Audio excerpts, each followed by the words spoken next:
One Piece, Demon Slayer, JoJo's. We love stories full of determination and self-sacrifice for loved ones and a better world. But what happens if this inspirational message is twisted? We get Black Mirrors, cautionary tales like Light Yagami and Yuri, hero who unknowingly harms the most cherished person. Maybe without realizing you have Yuri's toxic mindset, or well-meaning people are killing you slowly.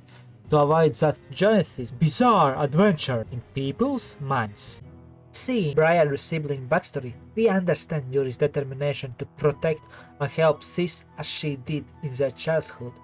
Yuri irradiates deep gratitude and desire to pay back. Can we blame him for wishing to be a hero who protects his so much beloved Sis from all pain? Just see how happy the brother is to visit Yuri with all those flowers. Suddenly, from his huge love stems the toxicity, showing how the path to hell is paved with good intentions. Moreover, the intense attachment does not justify his actions, trying to find Floyd's faults to solve their divorce, even going interrogator mode, not as much to protect Yor as being afraid to lose social and emotional support system. We see it because when he is drunk, the truth comes out. Also, that Yuri was ready to separate Yor from Loid was the smallest mistake, ignoring all joy she gets from the relationship. That is, Yuri prioritized own happiness over Sis, although there is a struggle between two mindsets.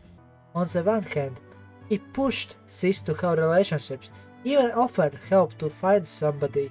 On the other hand, Loid is not good enough despite many proofs of the opposite, because Yuri downplays the evidence. Maybe Yuri tries to do what a great brother according to society should, but is not able to do it to the toxic mindset. For example, it might seem so silly that Yuri gets so overwhelmed about Loid calling his sis Yor her name, and the chance that she calls her husband Loi. But consider this, from Yuri's perspective, these names signify a deep level of attachment. He even thought, Yor? That's what I call her, that's our thing, which translates to, I can be replaced. This shows the fatal flaw of Yuri's mindset, to see Loid as a replacement. The mindset reminds me of being in love, that is, a chemical process in the brains when you get addicted to the other person, similar to a drug, feeling euphoria by getting the dose. But if the need is not satisfied, then so much pain. That is why often jealousy stems from fear of not getting the dose. Meanwhile, Loid sets a great example of what mindset Yuri needs to have, which is excellently encapsulated in this quote and expressed when Yor tries to support Yuri, fails, but Loi has their back, to see other people as allies to achieve a common goal. That is why, instead of feeling threatened and denying reality, should be grateful and compliment well done. And it reminds me of real love, where the other person is more important than yourself and their happiness is yours. Moreover, Yuri's co-worker even made great points about why Mr. Briar's thinking was flawed. Also, the brother was so right about the method of conmen and spies, which raises a good question.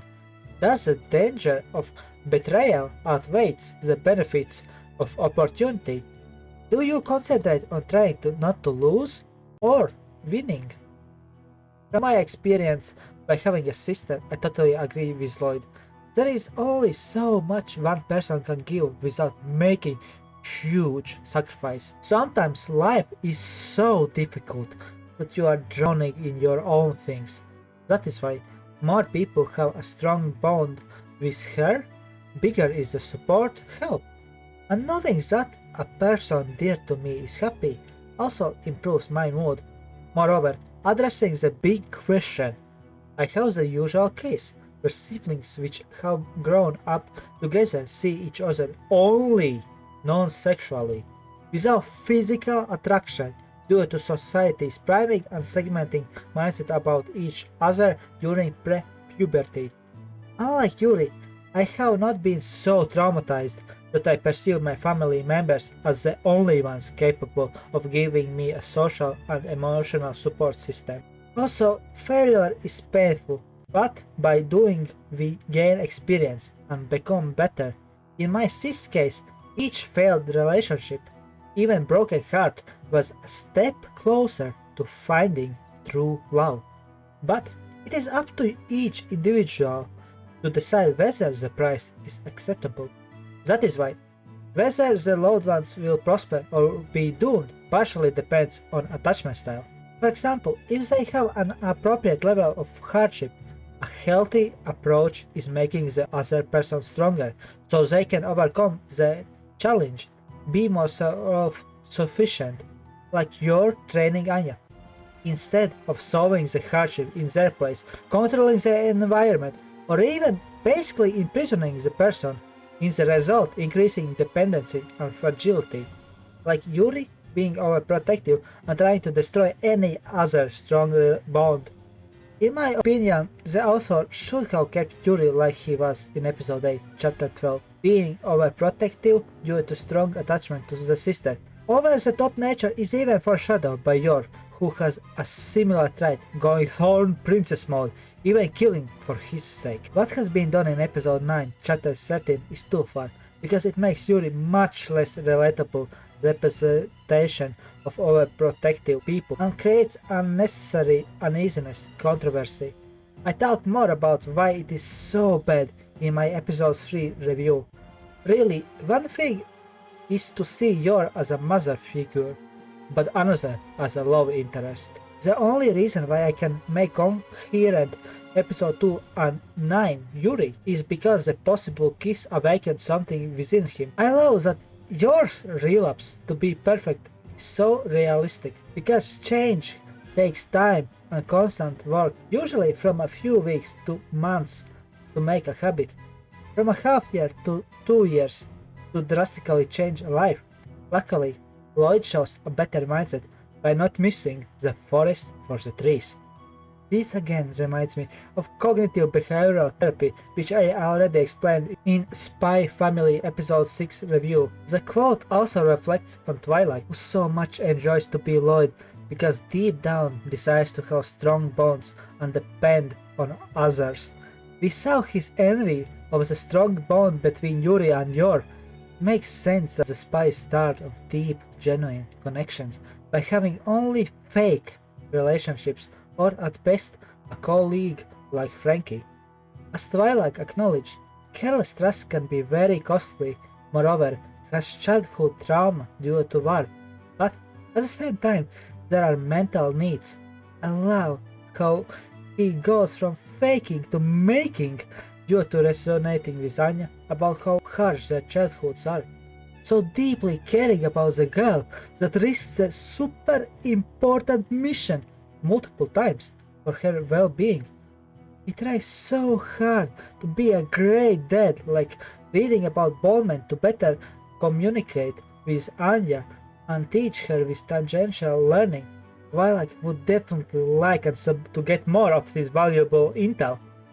Also relating to Yor, how it feels sacrificing much for something more than yourself, even trusting and relying on her so much, which is so huge, taking in account the situation and Twilight being a control freak. That is why the spy feels even bad by adapting their bond. No wonder that Yor feels similarly, having a connection she has not felt with other people besides a brother and parents. Dawn Princess will not let anybody harm their loved ones, be it kidnappers or the government agents. And Yor admitting attachment to Loid was so touching. They complete each other so much. Again, the consistency in this show is amazing. It is so great reasoning why Yuri did not plant bugs There were so many great moments. All your being drunk sequence with the kissing bite and switch. She was so naughty. Yuri reminds me, it is a lot of damage meme. I laughed so much about Anya's, Papa, you are so green today. And again, it makes sense why she is so tired due to awakening during the night. Anya's expression of missing the meeting with Yuri is so relatable. Just imagine not seeing an episode of Spy Family, similar to her being Cupid to Loid and Yor. It is so cute. Frankie looks so cool in disguise, and it is so him wishing to get some action using the handsome face. So, comment what is your attachment style to your family members. Why?